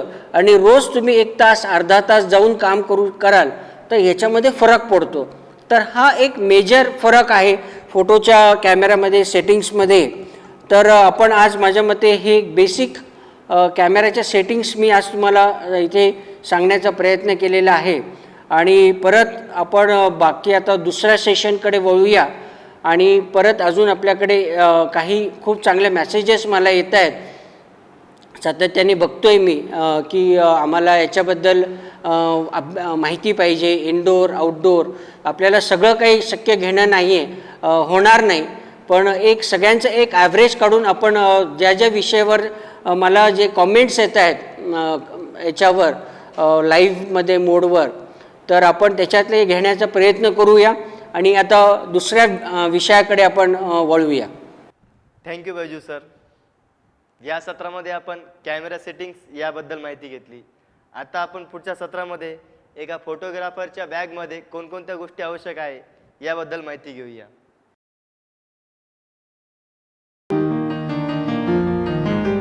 Welcome to MGM Department of Photography, one of the finest photography institute in Maharashtra. Photography is a skill-based profession, and MGM Department of Photography with high-tech infrastructure has made my learning experience even more exciting. Being passionate about photography since childhood, I always wanted to make my career in the same. Thanks to MGM Department of Photography, which made my dreams come true. And learning photography from Baiju sir, an internationally renowned personality, adds up more to the guaranteed success in this profession. सध्याची जी situation आहे Covids, सध्या corona सगळीकडे खूप वाढलेला आहे आणि याचे precautions म्हणून गव्हर्मेंटचे काही रूल्स आहेत, विद्यापीठाचे आमचे काही रूल्स आहेत, ह्या सगळ्या गोष्टींचं आम्ही पालन करून ह्या सगळा जो प्रोग्राम आहे MGM विद्यापीठाचा फोटोग्राफीचा हा मी त्याच्यात कवर करणार आहोत. Safety precautions regularly hand wash sanitize करून मुलांना आतमध्ये एंट्री करणार आहोत. मास्क लावून आतमध्ये आम्ही एंट्री करणार आहोत. आणि एकेका ज्या बॅच आहेत आमच्या, समजा 20 ॲडमिशन्स असतील तर एका वेळेस आम्ही 10 विद्यार्थ्यांचंच बॅच, एका बेंचवर एक विद्यार्थी, अशा ह्या बॅचेस आम्ही तयार करणार आहोत. आमच्या फोटोग्राफीचे टायमिंग सकाळी 8 ते 12 वाजेपर्यंत हे वेगवेगळ्या स्लॉटने आम्ही तयार करून सगळ्या सेफ्टी प्रिकॉशन्स घेऊन मुलांचं सेफ्टी, येणारं जे फ्युचर आहे, कोविडचं जे रूल्स रेग्युलेशन्स आहे, याला अवलंबून राहूनच आम्ही हे सगळं सेफ्टी लक्ष देऊनच ह्या सगळा जो कार्यक्रम आहे विद्यापीठाचा, आमच्या ग्रॅज्युएशनचा, तो आम्ही पूर्णपणे व्यवस्थित तयार करून. मित्रांनो, आपण आता थोडंसं आउटडोअरबद्दल बोलूया. कारण भारत असा देश आहे आपला की आयुष्य कमी पडेल एवढं असं सुंदर आपला भारत देश आहे. अनेक प्रकारचे पक्षी आहेत, प्राणी आहेत, आपल्याकडे कल्चर आहेत, वेगवेगळे ऋतू आहेत, पावसाळा आहे, हिवाळा आहे, स्नोफॉल होतो आपल्याकडे, असं अतिशय व्हरायटी आपल्या भारतामध्ये आहे. आणि आपल्याकडे संस्कृतीमध्ये आपल्याकडे जे कल्चर आहे, वेगवेगळे फेस्टिवल्स आहेत, याची पण आपण फोटोग्राफी करू शकतो. आणि मेन सगळ्यात महत्त्वाचं म्हणजे की आउटडोअरला असो की इनडोअरला फोटोग्राफर हा कधी पण फिट पाहिजे, फार त्याच्यामध्ये ॲक्टिवनेस पाहिजे, चपळता पाहिजे, वेगवेगळी विजन, प्रत्येक ठिकाणी त्याला सुंदरता दिसली पाहिजे. हे खूप बेसिक प्रिन्सिपल आहे फोटोग्राफीचं. तर माझ्या मते प्रत्येकाने जिथेही कुठेही जातो, आपल्याला कुठे काय चांगलं दिसतंय हे सतत नजर आपली, आणि ऑफकोर्स प्रत्येक ठिकाणी सुंदरता आहे ती तुम्हाला कॅप्चर करता आली पाहिजे. तर आपण आज त्याच्याबद्दल थोडंसं आउटडोअरबद्दल जेवढं सांगता येईल तेवढं आपण परत एक त्याचा असं छोटेसे काही तुम्हाला मी टिप्स सांगतो आणि आपण परत अजून त्याच्यावर डिटेल बोलूया. आपल्याकडे भारतात मी जसं म्हटलं त्याप्रमाणे अतिशय सुंदर जागा आहेत. काझीरंगा नॅशनल पार्क आहे, तिथे तुम्हाला एक शिंगी गेंडा बघायला मिळतो. जिम कॉर्बेट नॅशनल पार्क आहे, तिथे तुम्हाला एलिफंट्स बघायला मिळतात. त्याच्यानंतर कान्हा नॅशनल पार्क आहे, तिथे टायगर बघायला मिळतील. असे प्रत्येक फॉरेस्टची एक वेगवेगळी आयडेंटिटी आहे. आणि तर जसं मी मागे पण म्हटलो की तुम्ही जेवढं फिराल, जेवढा अभ्यास कराल, तेवढा तो खरा तुम्हाला त्याचे एक्सपिरियन्स तुम्हाला शेअर करता येतील, त्यांचे बिहेवियरचे फोटो कॅप्चर करता येतील, ॲक्शनचे तुम्हाला फोटो काढता येतील. जसे आपल्याला इमोशनल आहेत, आपल्याला पण सुख आहे, आपल्याला दुःख आहे, आपल्याला आनंद व्यक्त करायचा वाटतो, त्याच प्रकारे पक्षी, प्राणी यांना देखील आपल्याला त्यांना सुद्धा असं सगळ्या गोष्टी कराव्याशा वाटतात. आणि फोटोग्राफीमध्ये मी तुम्हाला तेच सांगेल की त्यांच्या मोमेंट्स ज्या आजपर्यंत कोणी कॅप्चर नाही केलेल्या आहेत त्या तुम्हाला कॅप्चर करण्यात खरा चॅलेंज आहे. आणि जेव्हा तुम्ही ते कॅप्चर करतात ती खरी मग बाकीच्या लोकांना ते आवडतं, कारण ते काम कोणी केलेलं नसतं. त्याच्यामुळे ते फोटोज हिस्ट्री होतात. आणि जोपर्यंत तुम्ही हिस्ट्री तयार करत नाहीत तोपर्यंत तुमचे फोटोज कोणी बघत नाही, त्या फोटोजला व्हॅल्यू नाही आहे. त्याच्यासाठी तुम्हाला आपण आउटडोअरमधलं काही तुम्हाला टिप्स सांगतो की आपल्या कॅमेऱ्याच्या बॅगमध्ये काय काय गोष्टी असल्या पाहिजे. जसं फोटोग्राफीमध्ये एवढे विषय आहेत, वाईल्ड लाईफ फोटोग्राफी आहे, मायक्रो फोटोग्राफी आहे, लँडस्केप फोटोग्राफी आहे, अंडर वॉटर फोटोग्राफी आहे, वेडिंग फोटोग्राफी आहे, प्री वेडिंग फोटोग्राफी आहे. आउटडोअरमध्ये आपण पोर्ट्रेट शूट करू शकतो. नंतर वेगवेगळे कन्सेप्ट्स भरपूर आहे आउटडोअरमध्ये. विथ लाईट तुम्ही करू शकतात, विदाऊट लाईट, प्रेझेंट लाईटमध्ये पण फोटो शूट करू शकतात, रिफ्लेक्टर वापरू शकतात. तर तुमच्या बॅगमध्ये ॲटलिस्ट एक कॅमेरा स्पेअरमध्ये पाहिजे, एक हातात तुमच्या कॅमेरा पाहिजे. कॅमेऱ्यामध्ये बॅगमध्ये तुमच्याकडे एक स्पेअरमध्ये लेन्स पाहिजे, काही फ्लॅश पाहिजे, काही रिफ्लेक्टर पाहिजे, काही सॉफ्ट बॉक्स पाहिजे तुमच्या याच्यात छोटे छोटे, जेणेकरून मायक्रो फोटोग्राफी करायची असेल, फ्लावर फोटोग्राफी करायची असेल त्याच्यासाठी सॉफ्ट बॉक्स, 2 फ्लॅश पाहिजे. त्याच्यानंतर फिल्टर, वेगवेगळे पोलरायझर फिल्टर पाहिजे, ग्रॅज्युअल फिल्टर पाहिजे. महत्त्वाचं म्हणजे एक छोटीशी छत्री तुमच्यासोबत पाहिजे. आणि त्याच्यानंतर समजा पाऊस वगैरे आला तर रेनकोट हा देखील तुमच्या ह्याच्यात पाहिजे. आणि दुसरं म्हणजे की एक छोटंसं टूल, नाईफ, स्विच नाईफ असतो. त्या नाईफमध्ये आपल्याला काय हाणामाऱ्या करायच्या नाही आहे. नाईफ म्हटल्यावर तुम्ही घाबरू नका. नाईफसाठी त्यासाठी काही कटर असतात, सीझर असतात, काही स्क्रू असतात. कधी कधी आपले कॅमेरे जे असतात व्हायब्रेशनमुळे त्याचे स्क्रू ढिल्ले होण्याचे चान्सेस असतात. आपण ट्रायपॉड जे वापरतो ते पण कधी कधी लूज होतात. तर त्याच्यासाठी त्याच्यामध्ये त्या किटमध्ये कमीत कमी 20 ते 25 प्रकार असतात, जेणेकरून तुम्ही तुमचं जे काही इमर्जन्सी, बऱ्याच वेळेस तुम्ही एवढ्या जंगलात जाता तिथे कुठल्याही फॅसिलिटीज अवेलेबल नसतात. त्याच्यामुळे हे टूल किट तुमच्यासोबत असणं खूप गरजेचं आहे. अशा छोट्या छोट्या ज्या गोष्टी आहेत ह्या तुम्हाला मी अजून जसं जसं आठवेल जसं तसं मी तुम्हाला एक्सपिरियन्स शेअर करेल, तर त्यासोबत तुम्हाला तर मी डेफिनेटली सांगणारच आहे. पण याच्यासोबत जसं मी म्हणेल की ट्रायपॉड खूप मस्ट आहे. याच्यासाठी इतका महत्त्वाचा आहे की आपण बऱ्याच वेळेस त्याच्या प्रकारचे हेड पण वेगवेगळे असतात. जसं मी म्हणेल की तुम्हाला 10,000 रुपयापासून तर 1 ते 1.5 लाखापर्यंतचे ट्रायपॉड असतात. ॲल्युमिनियमचे असतात, स्टीलचे असतात, कार्बन फायबरचे असतात. जसं जसं तुम्ही कॅपॅसिटी घ्याल, म्हणजे त्याची वेट कॅपॅसिटी असते की लेन्स तुम्ही किती वजनाचा वापरता आहात त्या हिशोबाने हेवी ट्रायपॉड घ्या. आणि मी तर स्टार्टिंगला म्हणेल की तुम्ही आपण त्या गोष्टीकडे लक्ष नाही देत. ट्रायपॉड ॲटलिस्ट 35,000 30,000 हेवी ट्रायपॉड पाहिजे, जेणेकरून तुम्ही जेवढेही अवॉर्ड विनिंग फोटोज बघितलेले आहेत हे शक्यतोवर सगळे ट्रायपॉडवर फोटो काढलेले असतात. हातात आपण एवढे मोठ्या टेली लेन्सेस घेऊन 1-1 2-2 दिवस थांबून फोटोग्राफी करू शकत नाही. 1-1 तास 1.5-1.5 तास व्ह्यू फाइंडरमधून बघायला लागतं. तर ह्या खूप गोष्टी आहेत. अनेक गोष्टींचं चांगलं जेव्हा मिक्स होतं तेव्हाच तो फोटो चांगला होतो. लाईट कंडिशन, फोटोजमध्ये शॅडोज नको, तो प्रॉपर लाईट्समध्ये पाहिजे, बॅकग्राऊंड देखील चांगलं पाहिजे, कलर कॉम्बिनेशन पाहिजे. ह्या अशा अनेक गोष्टी असतात. हे प्रत्येक फोटोमध्ये अप्लाय व्हायला पाहिजे. वेडिंग फोटोग्राफी असो, आउटडोअर फोटोग्राफी असू द्या, स्टुडिओ फोटोग्राफी असू द्या. आणि मी तर हे सांगेल की प्रत्येकाने आपला जो एक छंद आहे हा प्रत्येकाने जोपासला पाहिजे, त्याला कंटिन्यू ठेवलं पाहिजे. आपण आपल्या हॉबीकडेच लक्ष देत नाही. जरुरी नाही आहे की फोटोग्राफीमध्येच असली पाहिजे. तुमचं पेंटिंग असू शकतं, म्युझिक असू शकतं. प्रत्येकाने एक दिवस आपल्यासाठी कमीत कमी दिलाच गेला पाहिजे.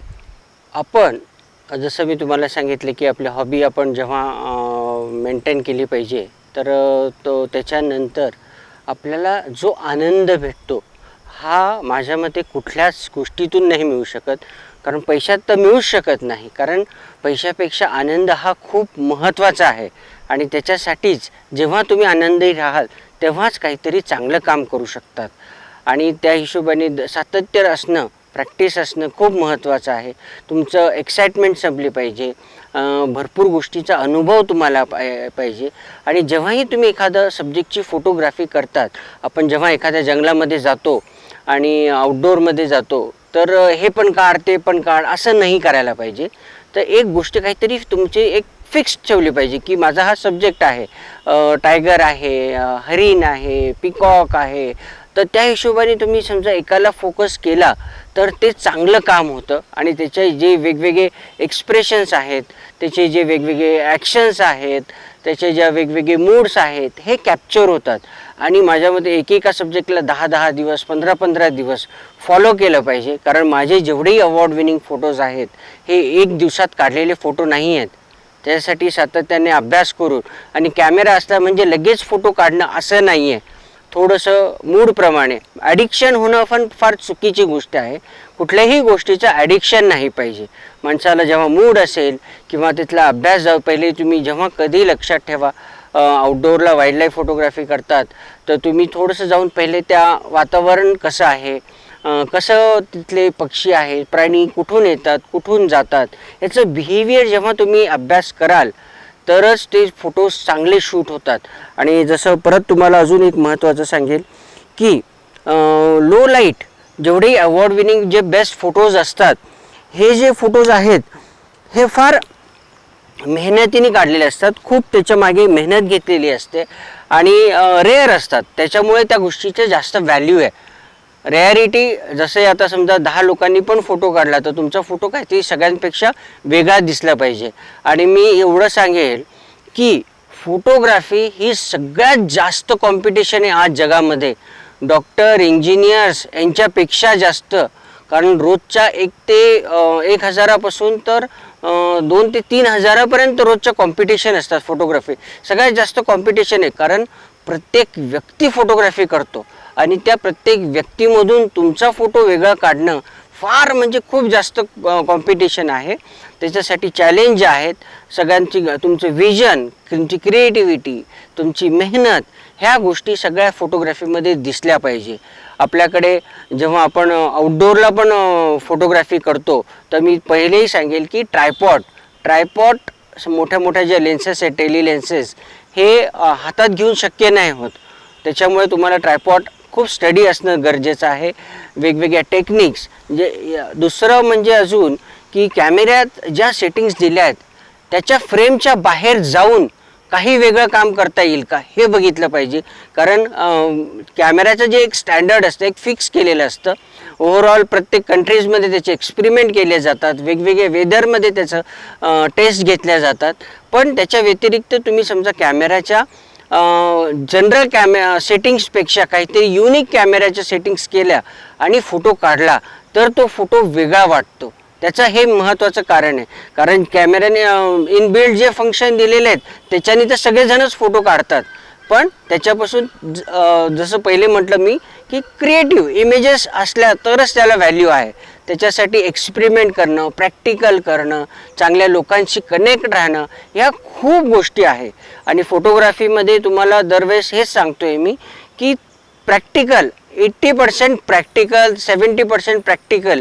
एक्सपेरिमेंट जेवढं कराल, जेवढी प्रॅक्टिस तुम्ही कराल तेवढी खरं तुम्हाला फील्डवर बऱ्याच वेळेस दरवेळेस तुमच्यासोबत कोणी मित्र राहणार नाही किंवा तुमच्यावर सांगणारे, मदत करणारे टीचर्स राहणार नाही.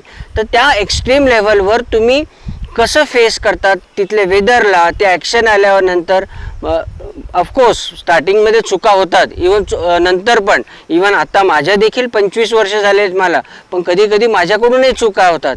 पण ह्या चुकांमधून सुधारणा होते आपली.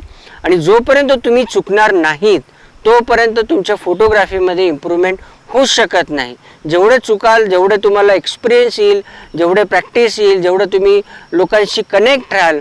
आणि दुसरं अजून एक महत्त्वाची गोष्ट आहे की फोटोग्राफीमध्ये बऱ्याच वेळेस आपण फार जलस होतो, लक्ष देत नाही की अरे इसका फोटो अच्छा है, उसका फोटो अच्छा है. पण माझ्या मते याचे फोटो बघण्यापेक्षा त्यांचं काम बघा, नावावर जाऊ नका, कामावर. आणि ऑफकोर्स त्यांचा फोटो चांगला असेल तर त्याला क्रिटिक्स आणि सांगण्यापेक्षा, क्रिटिक केल्यापेक्षा तो फोटो चांगला आहे तर तो चांगलाच आहे. त्याच्यावर तुम्ही जे अजून याच्यामध्ये काय इम्प्रूव्हमेंट करता येईल हे आपण शोधलं पाहिजे. आणि जेवढेही फोटोज तुम्ही आजकाल क्रिएटिव्ह तयार होतात हे दुसऱ्यांचे फोटो बघूनच त्याच्यात काय इम्प्रूव्हमेंट करता येईल, काय याच्यामध्ये ड्रॉबॅक्स आहे, अजून याच्यामध्ये काय ॲड केलं तर चांगलं होईल, याचं सातत्य ठेवणं, प्रॅक्टिस ठेवणं, अभ्यास करणं हे खूप गरजेचं आहे. आणि हे केव्हा होईल, हे चांगले लोक तुमच्याशी कनेक्ट राहतील, एखादी चांगली संस्था तुमच्यासोबत आहे तर ह्या गोष्टी तुमच्यामध्ये शेअरिंग होते. कारण माणसाचं समजा काही एक्स्ट्रीम लेवलवर काही काम करायचं असेल, युनिक काम करायचं असेल तर नक्कीच तुम्हाला चांगल्या लोकांसोबत राहणं, त्यांच्याशी डिस्कस करणं, चांगलं राहणं, कुठलेही भेदभाव न ठेवता त्यांच्यात मिक्स राहणं आणि शिकण्याची इच्छा, मरेपर्यंत शिकण्याची इच्छा पाहिजे माणसाला, तरच तो माणूस डेव्हलप होऊ शकतो. आणि अजून एक सांगेल तुम्हाला की माणसाचे पाय जमिनीवर पाहिजे, डाऊन टू अर्थ पाहिजे. म्हणजे कुठल्याही त्याच्यामध्ये इगो नको, स्वार्थ नको की मी म्हणजे खूप मोठा. जेव्हा ही गोष्ट मनात येते त्यावेळेस तो फोटोग्राफर असो की माणूस असो त्याच क्षणी त्याची किंमत झिरो होते. हे सगळ्या गोष्टी मी फार जवळून बघितलेल्या आहेत आणि सगळ्यांनी ह्या गोष्टीकडे लक्ष दिलं पाहिजे. आणि जसं जसं तुम्ही प्रॅक्टिस कराल तसं तसं तुमच्या फोटोजमध्ये मॅच्युरिटीमध्ये जसं जसं एक्साइटमेंट तुमची संपेल तरच तुम्ही फोटो चांगले करू शकतात. ह्या माध्यमातून तुम्हाला मी एवढंच सांगेल की अजून भरपूर इतके विषय आहेत आपल्याकडे की आपल्याला एक एक सेशन वाईल्ड लाईफ करायचं असेल तर पूर्ण दिवस जाऊ शकतो. अंडर वॉटर फोटोग्राफी करायची असेल तर तो पूर्ण दिवस जाऊ शकतो. वेडिंग फोटोग्राफी करायची असेल तर त्याच्यासाठी पूर्ण 1-1, 2-2 दिवस, आठवडा आपण याच्यावर फॅशन शो करू शकतो. पोर्ट्रेट्समध्ये मी आता थोडंसं आउटडोअर फोटोग्राफीमध्ये खूप लोकांना कन्फ्युजन होतं की पोर्ट्रेट फोटोग्राफी म्हणजे सगळंच त्याच्यामध्ये येतं, असं नाही आहे. पोर्ट्रेट फोटोग्राफीमध्ये फॅशन वेगळं आहे, ग्लॅमर वेगळं आहे आणि कॅरेक्टर वाईज एखादी पर्सनॅलिटी कशी असेल, एखादा बिझनेसमन असेल तो त्याच्या ह्याच्यामध्ये, तर मग तो बिझनेसमन एका फोटोमध्ये तुम्ही कसं दाखवू शकतात. एखादा डान्सर असेल तर डान्सर त्या फोटोग्राफीमध्ये पोर्ट्रेटच्या थ्रू तुम्ही कसं दाखवू शकतात. कारण फोटोग्राफी हे एक असं माध्यम आहे की शब्दांची गरज नाही पडली पाहिजे, त्या फोटोमधूनच सगळं एक्सप्लेन व्हायला पाहिजे. पूर्ण एक 4-5 पानाचं पुस्तक तयार व्हायला पाहिजे. असा तो फोटो जेव्हा तुम्ही काढाल तोच खरा फोटो मानला जातो. ग्लॅमर फोटोग्राफी झालं, फॅशन फोटोग्राफी झाली. फॅशनमध्ये फक्त कपड्यांना महत्त्व दिलं जातं, चेहऱ्याला जास्त महत्त्व दिलं जात नाही.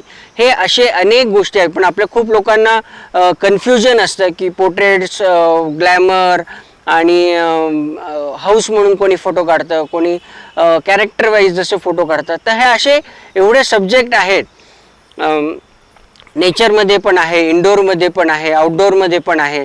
पण आपल्याला थोडेसे बंधन असल्यामुळे आपण हे सगळं काही कव्हर करू शकत नाही. तुम्ही डेफिनेटली तुमच्या काहीही गोष्टी असतील तर तुम्ही माझ्यासोबत शेअर करू शकतात. आमच्या फोटोग्राफीला इन्स्टिट्यूटला येऊ शकतात आणि नक्कीच आमचे जेवढेही क्वालिफाईड टीचर्स आहेत हे तुमच्या संपर्कात राहतील आणि तुम्हाला सतत काही ना काहीतरी मार्गदर्शन करत राहतील. तर माझ्या मते आपण इथेच आता सध्या थांबूया आणि तुमच्या सगळ्या येणाऱ्या पुढच्या वाटचालीला सगळ्यांना शुभेच्छा. आणि ज्यांनी हे वर्कशॉप अटेंड केलेलं आहे यांना आम्ही ऑनलाईन एक सर्टिफिकेट देखील आम्ही पाठवणार आहोत. आणि येणाऱ्या ज्या काळात आहेत आमच्याकडे 1-1, 2-2 दिवसाचे आम्ही पेड वर्कशॉप जे साईडमध्ये समजा बाहेरगावाला वाईल्ड लाईफसाठी बाहेरगावाला जायचं असेल तर त्या बाहेरगावाला जाण्यासाठी काही तुम्हाला फीस पेड करायला लागेल आणि तिथे आम्ही 1-1, 2-2 दिवसाचे वर्कशॉप घेणार आहोत. वेडिंग फोटोग्राफीचे वर्कशॉप घेणार आहोत 1 दिवसाचं. प्रत्येक क्षेत्रातलं नेचर फोटोग्राफी आहे, मायक्रो फोटोग्राफी आहे, पोर्ट्रेट फोटोग्राफी आहे, फॅशन फोटोग्राफी आहे. ह्या सगळ्या गोष्टी तुम्हाला चांगल्या प्लॅटफॉर्ममध्ये शिकायला मिळतील. आणि एवढंच बोलून मी इथे थांबतो. All the best. Thank you so much.